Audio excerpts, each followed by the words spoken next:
জুলাই হত্যাকাণ্ডের বিচার, শহীদ ওসমান বিন হাদির হত্যাকারীদের দৃষ্টান্তমূলক শাস্তি এবং গণভোটের গণরায় ও জুলাই সনদ বাস্তবায়নের লক্ষ্যে সংবিধান সংস্কার পরিষদের অধিবেশন আহ্বান সহ ৩ দফা দাবি জানিয়েছে জামায়াত ইসলামী।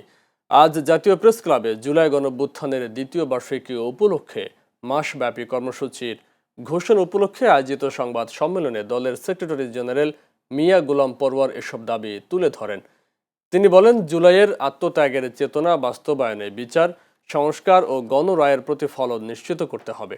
এ সময় তিনি মাসব্যাপী কর্মসূচি ঘোষণা করে জানান, 2 থেকে 9 জুলাই শহীদ পরিবার ও আহতদের সঙ্গে মতবিনিময়, জুলাইয়ের স্মৃতি বিজড়িত স্থানগুলোতে স্মৃতিচারণ, আলোচনা সভা ও দোয়া মাহফিল অনুষ্ঠিত হবে।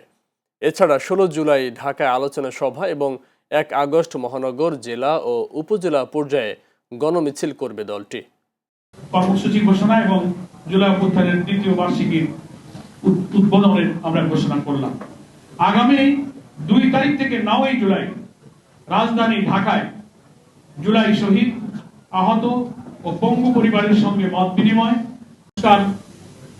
Judiciary, anti corruption commission, public service commission, অনেক সাংবিধানিক পরিবর্তন। একজন প্রধানমন্ত্রী একাধিক পদে থাকতে পারবে না।